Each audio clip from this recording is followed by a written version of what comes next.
zusammen and welcome to lesson 27 in Isuti Part Series German in 30 days. And in today's lesson we are going to pick up on last week's lesson, which was the simple past tense in German, in other words the PRETERITE in German, and we are gonna be expanding and extending this topic a bit because we are going to be focusing on the difference between the perfect tense and the preterite tense in spoken German only.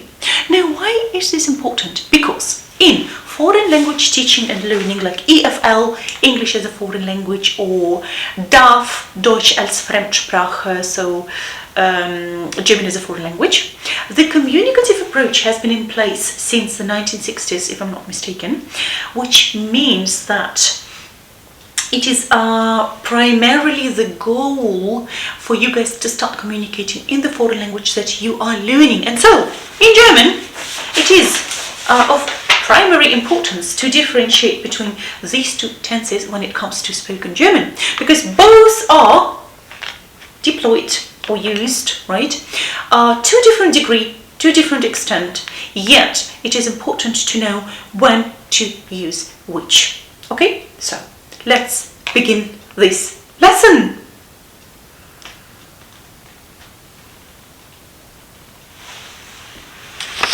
Besuch im Krankenhaus. Frau Gluck und Yuki besuchen Stefan im Rotkreuz Krankenhaus. Frau Gluck fragt an der Pforte nach der Zimmernummer von Stefan. Frau Gluck, wir möchten zu Stefan Freimoser. Er ist seit gestern im Krankenhaus. Pförtner, Freimoser? Stefan? Er liegt auf Station 14, Zimmer 148. Das ist die Kinderstation. Frau Gluck, wie kommen wir zur Kinderstation? Pförtner, ganz einfach. Sie gehen den Gang entlang. Am Ende des Ganges ist der Aufzug. Mit dem fahren Sie in den 14. Stock. Dort fragen Sie nochmals noch eine Krankenschwester. Frau Gluck, vielen Dank. Frau Gluck und Yuki sind im Krankenzimmer. Stefan liegt im Bett, sein rechtes Bein und sein linker Arm sind bandagiert. Yuki, hallo Stefan. Frau Gluck, grüß dich Stefan, wie geht's dir? Stefan, nicht so gut, mein Kopf tut mir weh und bewegen kann ich mich auch nicht richtig. Yuki, wir haben in der Zeitung gelesen, dass du einen Unfall hattest. Stefan, steht das in der Zeitung? Yuki, ja, wir haben dir die Zeitung mitgebracht. Schau, hier steht's. Schwerer Unfall am Rotkreuzplatz. Frau Gluck, wie ist der Unfall denn passiert? Stefan, ich bin mit dem Fahrrad in die Schule gefahren, aber ich bin gar nicht bis zur Schule gekommen. Ich wollte an der Ampel bei Grün die Volkertstraße überqueren.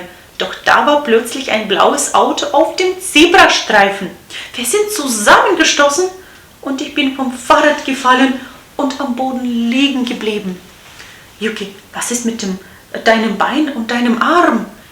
Stefan, ich bin ja auf die Straße gestürzt und habe mir den Arm und das Bein gebrochen. Frau Gluck, was ist mit deinem Fahrrad passiert? Stefan, das ist ganz kaputt. Yuki, und was hat der Autofahrer gemacht? Stefan, der ist mit ins Krankenhaus gefahren und ist bei mir geblieben, bis meine Mutter gekommen ist. Yuki, hat er sich wenigstens bei dir entschuldigt? Stefan, ja, er hat mir auch etwas zum Spielen und zum Naschen geschenkt. Er kauft mir auch ein neues Fahrrad. Das hat er mir versprochen. Ich darf es mir sogar aussuchen.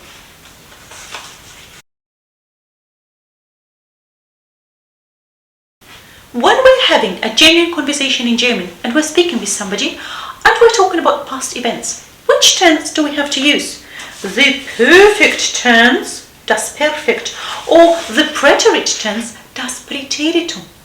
Now, last week we did establish that in most cases the Germans tend to use das Perfekt, didn't we?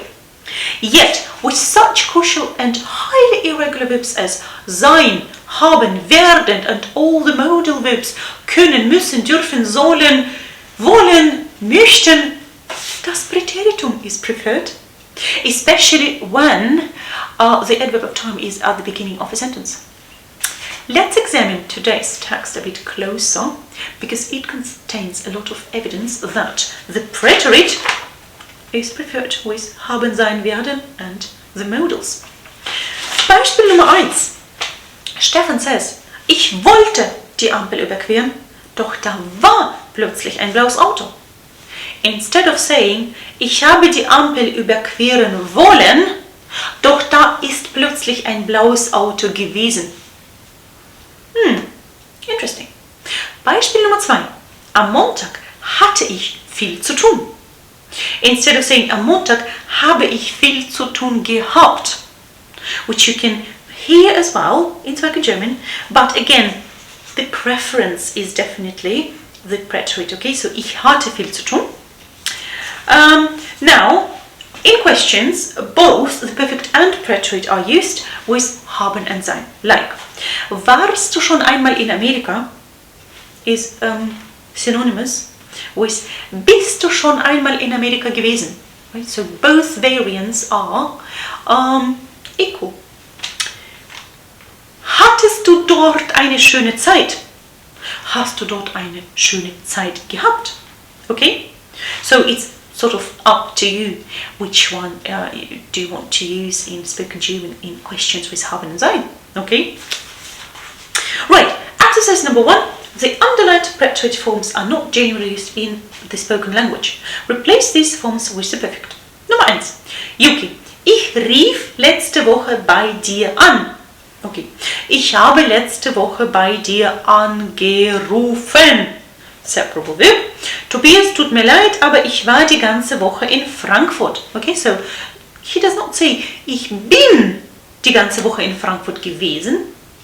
He says, ich war instead. Interesting. Nummer 2. Beatrice, was machtest du am Wochenende? Okay, so you will probably hear, was hast du am Wochenende gemacht? Yuki, ich blieb zu Hause, ich musste für die Deutschprüfung lernen. Okay, again, this is unusual, right? Typical would be, ich bin zu Hause geblieben. Ich musste für die Deutschprüfung lernen. Again, musste in the preterite because it's a modal verb. Nummer 3. Yuki, wo warst du gestern? Warum kamst du nicht zum Deutschunterricht? Okay, come comes from common, right? Warum kommst du nicht? Alright, this is not typical.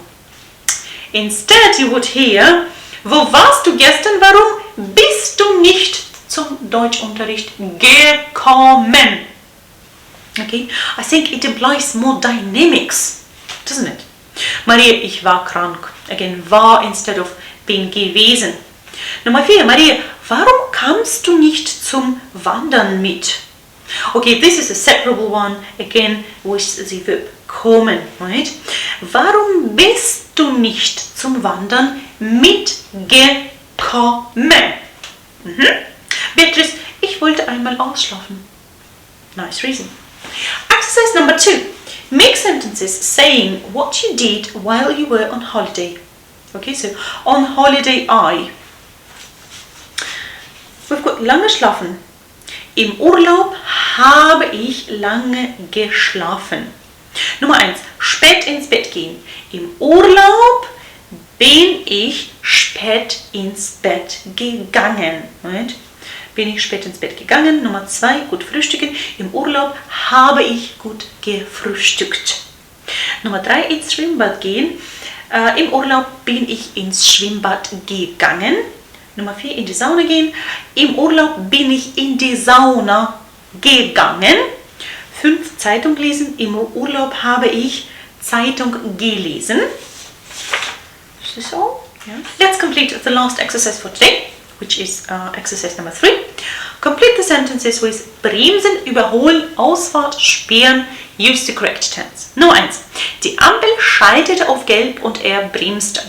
Now, intuitively, I've used the preterite tense, okay, because it looks like this sentence could be part of a written story, and we know that the preterite tense is preferred in written German.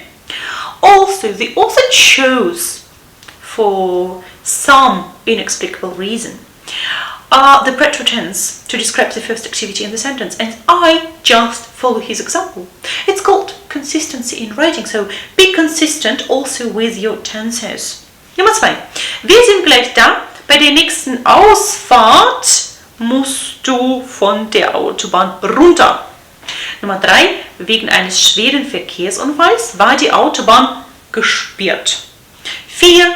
Wir sind sehr schnell gefahren, trotzdem hat uns ein Motorradfahrer überholt. Inseparable, überholt, right?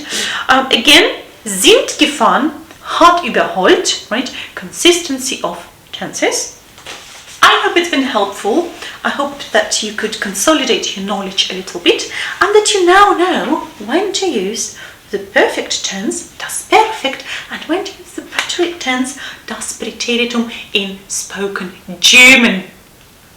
Have a nice day, weekend, and I have to wish you something because it's December the 25th. Frohe Weihnachten, a very Merry Christmas to you. Bye!